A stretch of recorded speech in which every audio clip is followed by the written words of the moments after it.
What's up, YouTube? Good morning, good afternoon, and good evening to anyone who's watching this, especially to our very dear teacher, Sir Alden. We are the Group 2 and we will be explaining the context of the global divides. So sit back and relax as we unravel the definition of the global divides. I am Princess Quixa Rodriguez and these are my members. So what is the global divides? The global divides refers to disparities or the separation between the developed, the global north, and the developing, the global south, countries. The term north and the south, when used in global context, are alternative designations for developed and developing countries. It constitutes virtually the entire global population. The North-South divide is a socio-economic and political categorization of countries, and it arose during the Cold War of the mid-20th century. So the concept of the global divide is the socio-economic and political gap between developed and developing nations. It defines that the global north are the developed countries and that the global south as developing countries. This emerged during the Cold War in the mid-20th century and represents a way to classify almost the entire global population based on wealth and political stability. The global north-south divide. This is an imaginary line that divides the wealthy developed countries and the poor developing countries. It is also known as the rich-poor divide.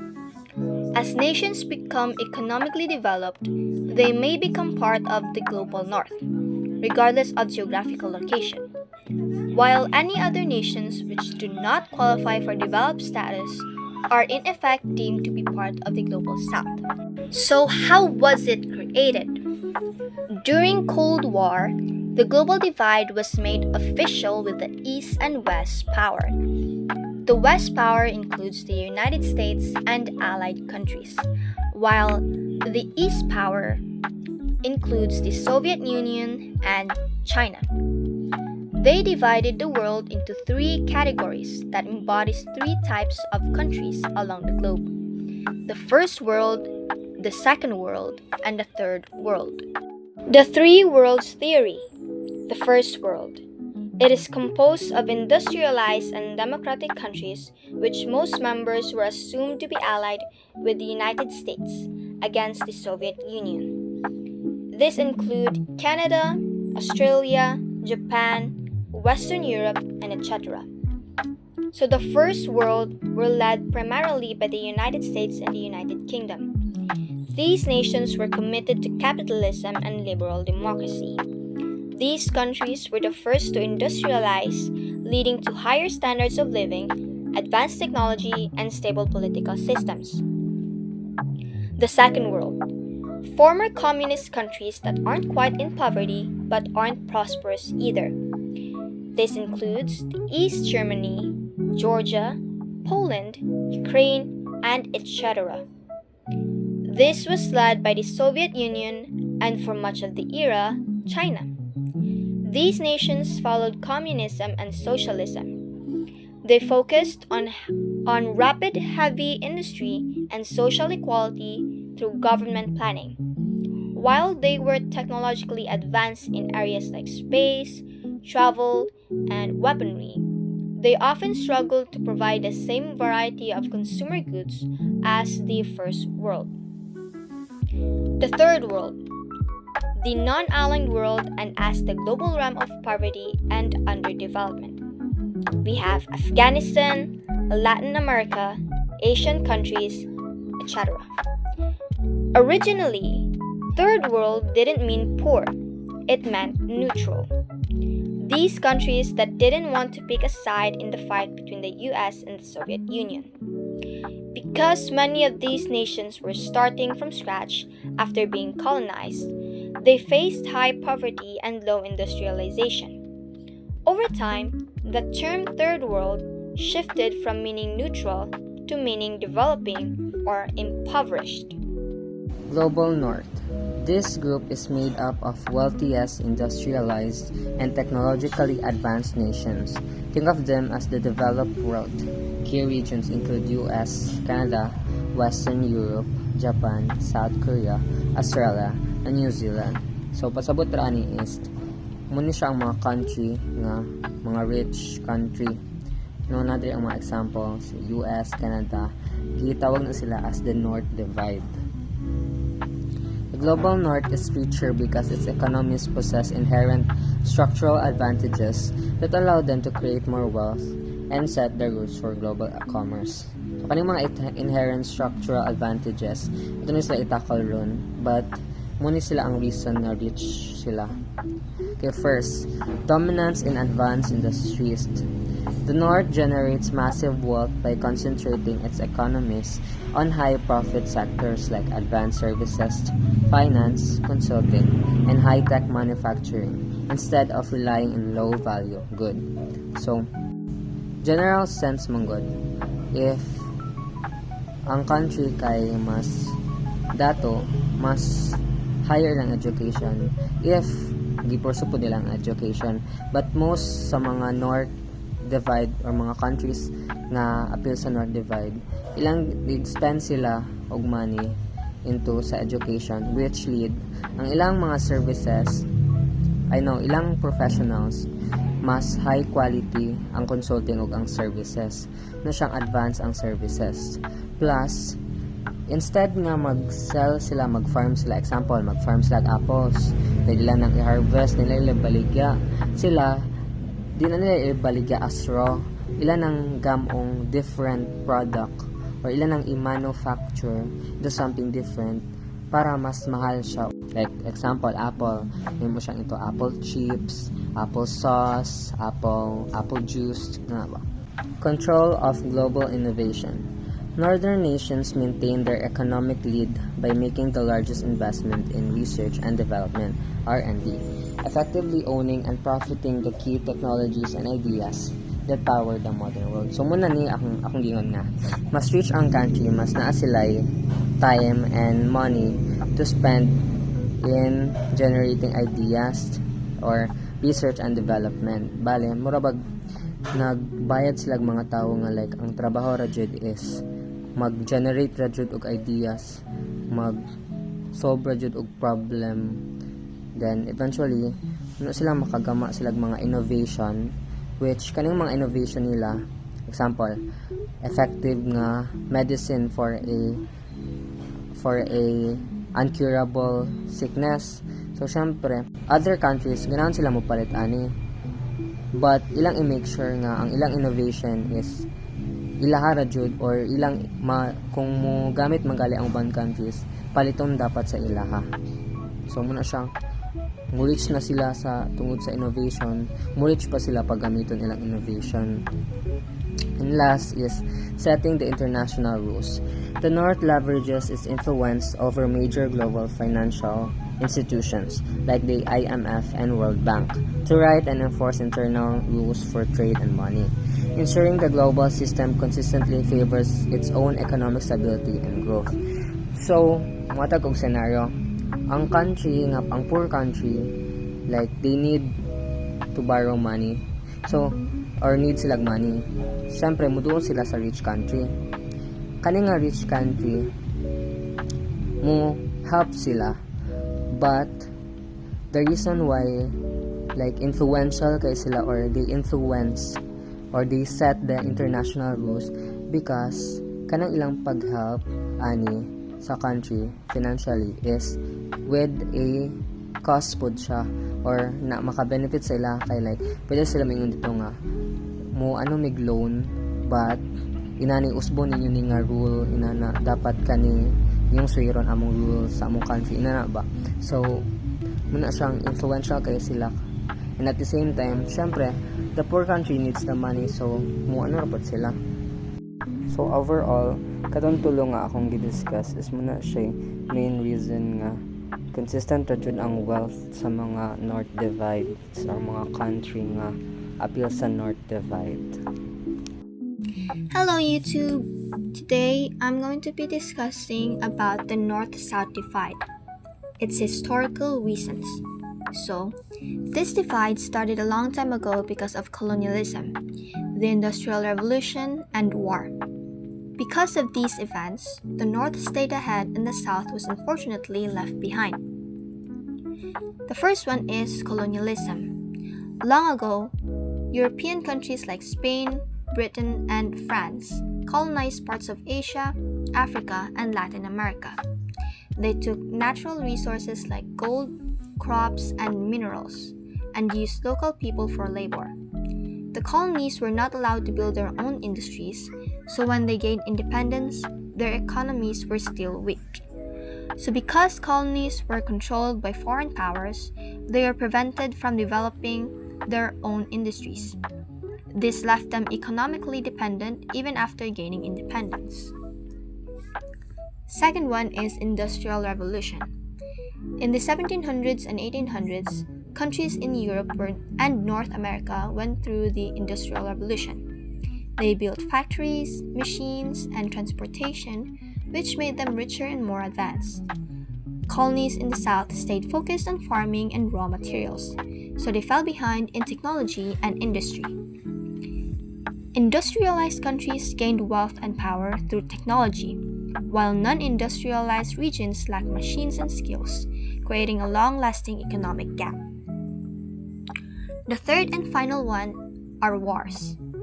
After the World Wars, rich countries like the United States and nations in Europe quickly rebuilt their economies and became world leaders. Meanwhile, many poor countries were still recovering from colonization and war damage, so they remained dependent on wealthier nations. So wealthy nations had resources to recover quickly after wars, but poorer countries struggled to rebuild, increasing inequality between nations. So in summarization, the global North divide is the border between the rich and the poor countries. It's specifically saying that the rich are more powerful and advanced, while the poor are powerless and weak. But remember, it's not actually a physical border between two worlds. It's more of an economic and social separation between wealth, power, and development levels. Good day, sir. Good day, everyone. My name is Merycris T. Bontigao, and today I will explain the three-world model and how it relates to the idea of the global south. The three-world model was created during the Cold War to classify countries based on their political alliances and level of economic development. It divided the world into the first world, second world, and the third world.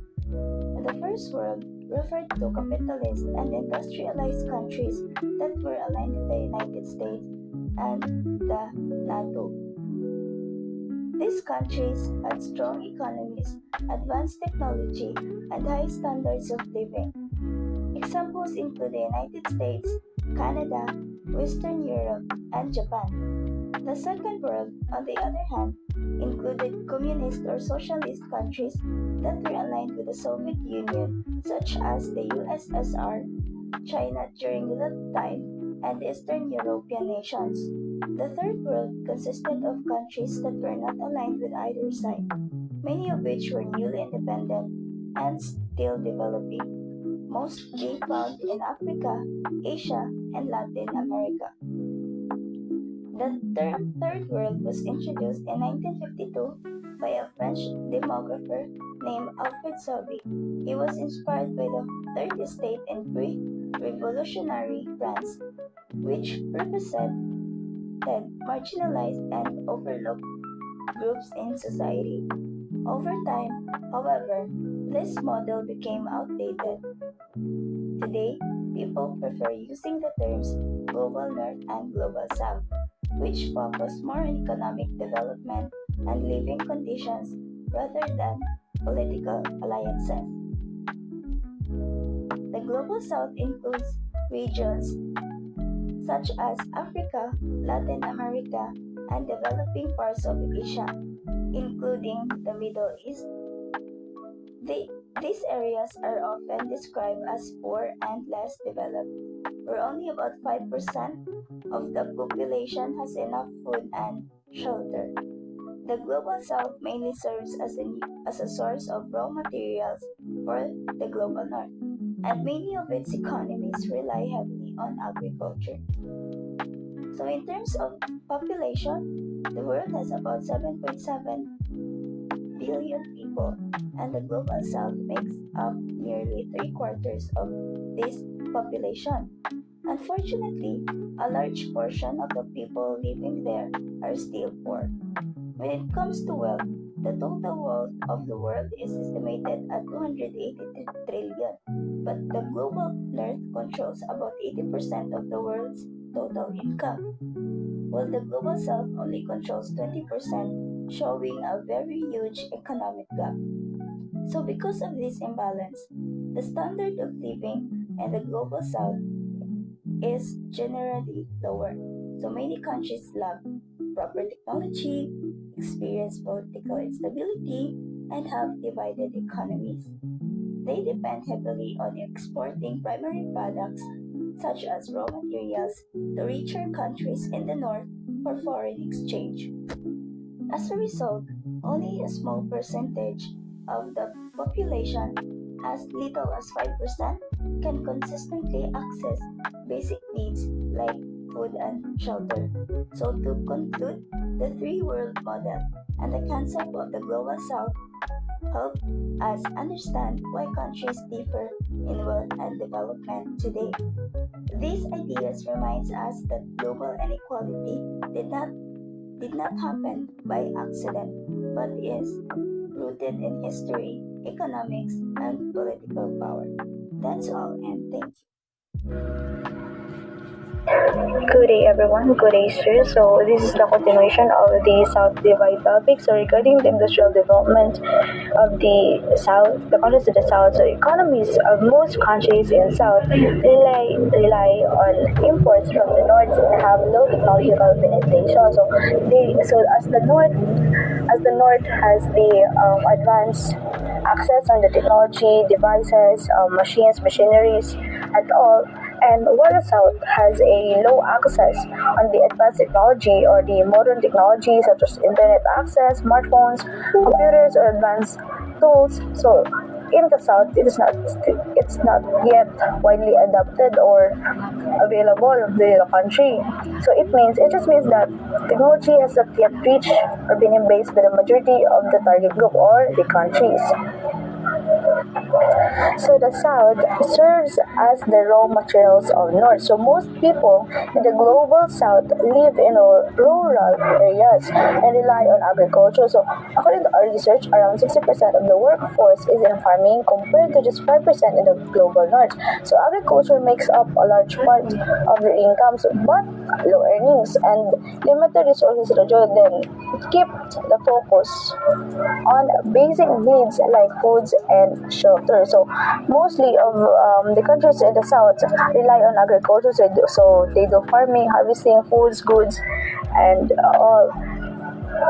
But and then the north will buy it at low prices, but and then they will develop it, they will improve it, they will make they will make a product from it, and then they will sell it in a higher price. Therefore, lugi jud ang mga kanang mga southern countries, because kanang ilahang ma-income kanang ilang income kay mukasya ra jud miguro jud siya sa mga basic needs nila like food, shelter, water. So kanang uban pa ngani kay ang ilahang shelter kay dili ilaha kanang ilang di mag-upa ra sila mag-rent.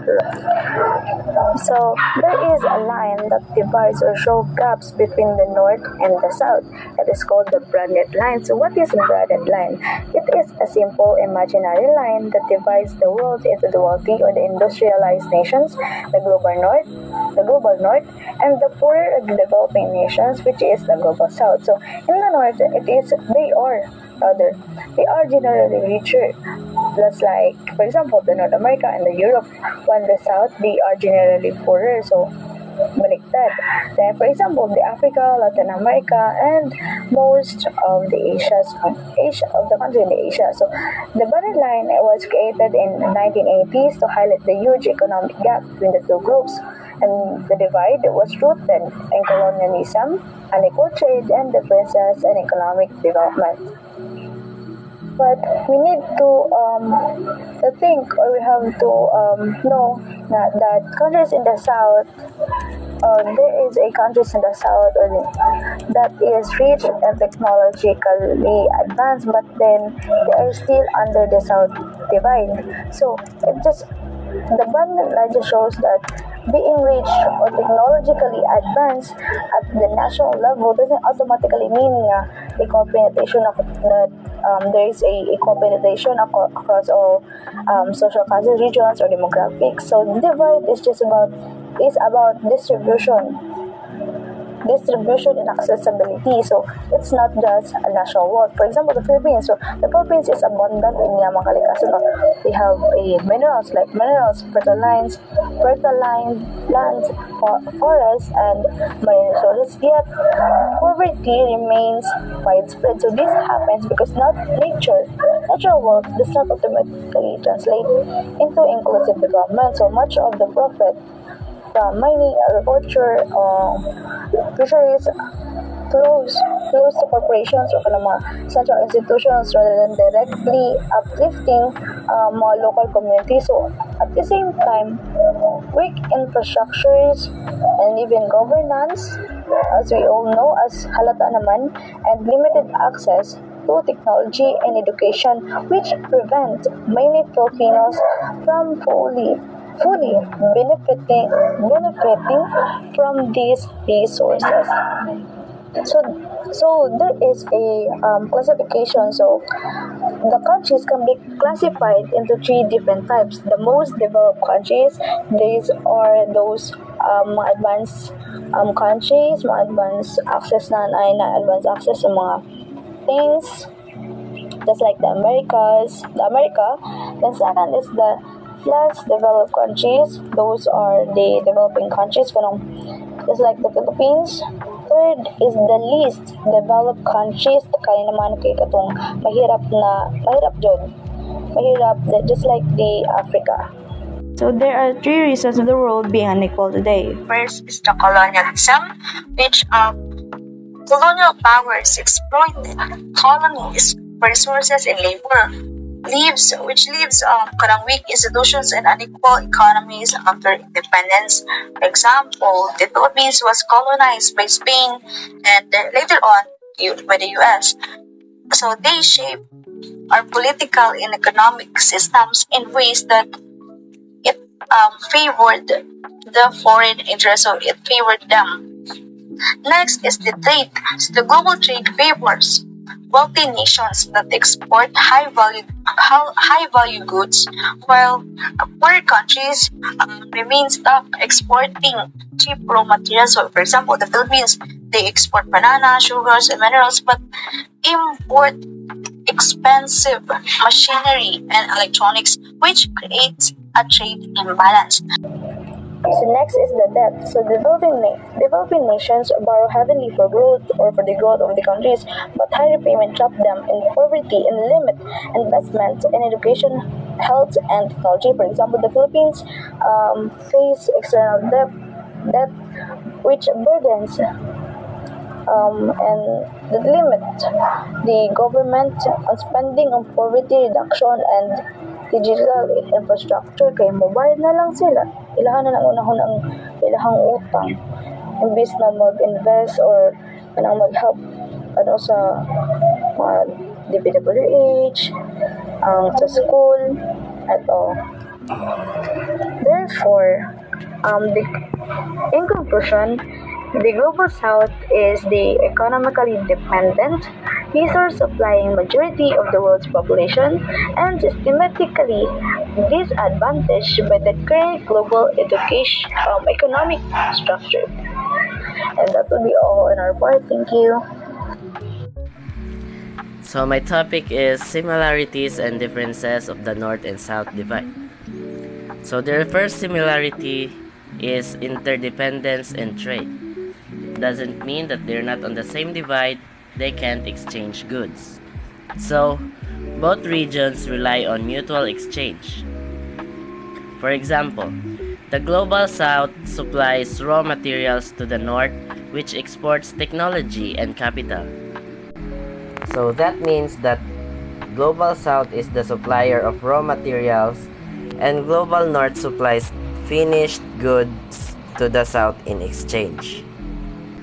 In the US, the South's cotton fed northern factories, while the North provided manufactured goods to southern plantation. Their second similarity is shared historical frameworks. On the colonial legacy, both the US South and Global South were shaped by colonial exploitation, leading to entrenched inequalities. On the urban-rural divides, even within regions, disparities exist. Example, UK's urban hubs versus rural areas. The third similarity is cultural and institutional overlaps.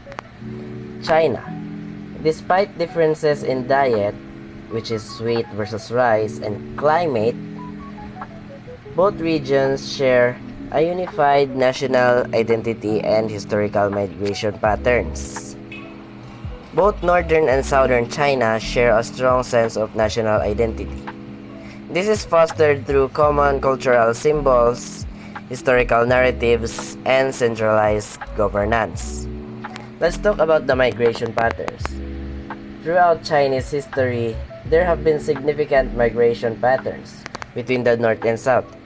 These migrations have facilitated the exchange of ideas, technologies, and cultural practices, contributing to a more integrated society.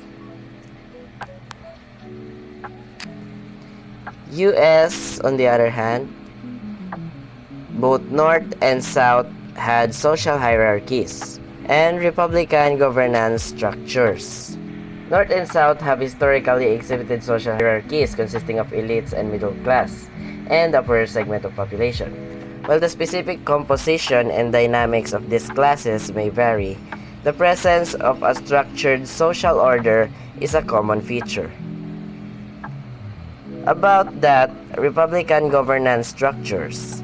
The US North and South both operate under a republican form of government, characterized by elected representatives, separation of powers, and constitutional principles. So we're done on the similarities. Let's move on to the differences. The first difference is economic structures. That includes US context, the pre-Civil War. On the North, industrialized economy with manufacturing, shipping, and diverse industries like textiles and machinery relied on wage labor and immigrant workers. On the other hand, the South has an agrarian economy centered on cash crops like cotton and tobacco, using enslaved labor. They lack industrial diversification. And in the economic structure, it includes interdependence. Southern cotton fueled northern textile mills, while the South relied on northern manufactured goods. And economic structure also includes global context. The global North dominates high-tech industries, finance, and services, home to 80% of multinational corporations, or MNCs, while the global South relies on agriculture, raw material exports, and low-skilled labor, trapped in debt cycles due to IMF World Bank policies. The second difference is infrastructure and urbanization. That includes UK context. On the South, advanced transport networks like London Underground, higher per capita government spending, and tech hubs. While the North, underfunded infrastructure like Manchester's Metrolink and lower productivity due to industrial decline. The China context. On the North, wheat cultivation, colder climate, and historical political dominance. On the South, rice-based agriculture, tropical climate, and rapid urbanization along coastal areas. So the third and last difference is social and political dynamics. U.S. slavery and class. On the north, gradual abolition of slavery, urbanization, and public education expansion. While on the south, rigid social hierarchy with wealthy plantation owners, poor white farmers, and enslaved Africans. The global inequities. On the global north, higher life expectancy, literacy rates, and political influence. While on the global south, they face climate vulnerability, healthcare shortage, and neocolonial exploitation. That's very obvious that they have a very opposite life in the global north and global south. And that's all for the similarities and differences of North and South divide. Let's look at the efforts to bridge the divide. The national initiatives, UK's leveling up agenda and China's infrastructure projects aim to reduce regional gaps. So what is that UK's leveling up agenda? It aims to reduce regional gaps within the UK by investing in infrastructure, education, and economic opportunities in less developed areas. While China's infrastructure projects, such as Belt and Road Initiative, aim to improve connectivity and promote economic development in various regions. The global solutions: debt relief, fair trade agreements, and South-South cooperation seek to empower the global South. So what is the debt relief? That's the initiative to reduce or cancel the debt of developing countries to free up resources for investment in health, education, and infrastructure. Fair trade agreements, agreements that ensure fair prices and better working conditions for producers in developing countries. So what is South-South cooperation, by the way? That's a collaboration among developing countries to share knowledge, technologies, and resources. That's all for my part. Thank you for listening. So, hello everyone, this is Vivian E, and I'm gonna talk about regionalism. So, what is regionalism? It is a powerful political and social phenomenon characterized by the consciousness of and loyalty to a distinct subglobal geographic region. So, in simple terms, it is the self governance of a specific geographic area, prioritizing its needs over the nation's. So, it manifests in two primary forms: domestic regionalism, or within a single nation, or international regionalism. It means across multiple nations. So first, let's talk about international regionalism. This refers to the process of cooperation and integration between multiple sovereign nation states within a specific, often geographically contiguous area. States join together in regional organizations or ROs to achieve shared goals. Now, what are some examples of ROs? So, first is the European Union or EU. It is a deep political and economic union. So, European Union consists of countries like Austria, Belgium, Bulgaria, Croatia, Cyprus, and many others. There are 27 countries or members of European Union EU, And next is the Association of Southeast Asian Nations, or ASEAN. So this focuses on economic growth, stability, and cultural development. So this association is consist of Southeast countries. So Philippines is one of them, and then Indonesia, Malaysia, Singapore, Thailand, Brunei, Vietnam, Laos, Myanmar, Cambodia, and Timor-Leste. And the third one is the African Union, or AU. It aims for peace, security, governance, and development across Africa. So African Union is its members is mostly part of the Africa. So we have the Central Africa, Eastern Africa, Northern Africa, Southern Africa, and Western Africa. And next is the USMCA, the United States Mexico Canada Agreement.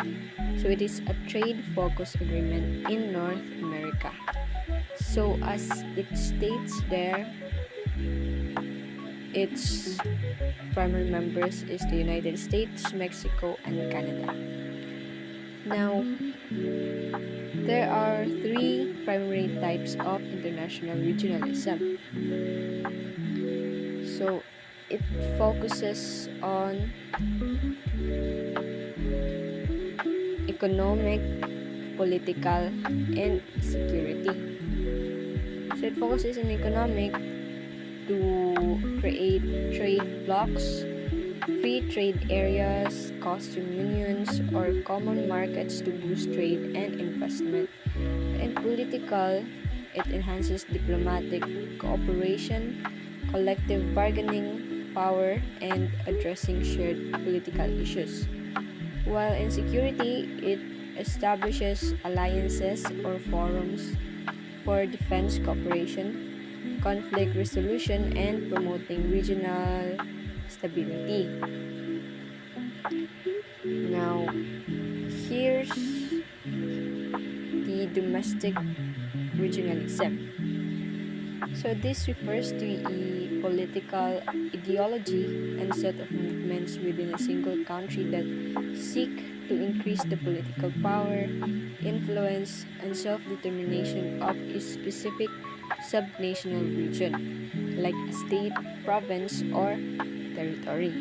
So there are forms of domestic regionalism, just like the international one. So we have a moderate and strong. So moderate, it campaigns for greater autonomy through devolution or decentralization of power from the central government.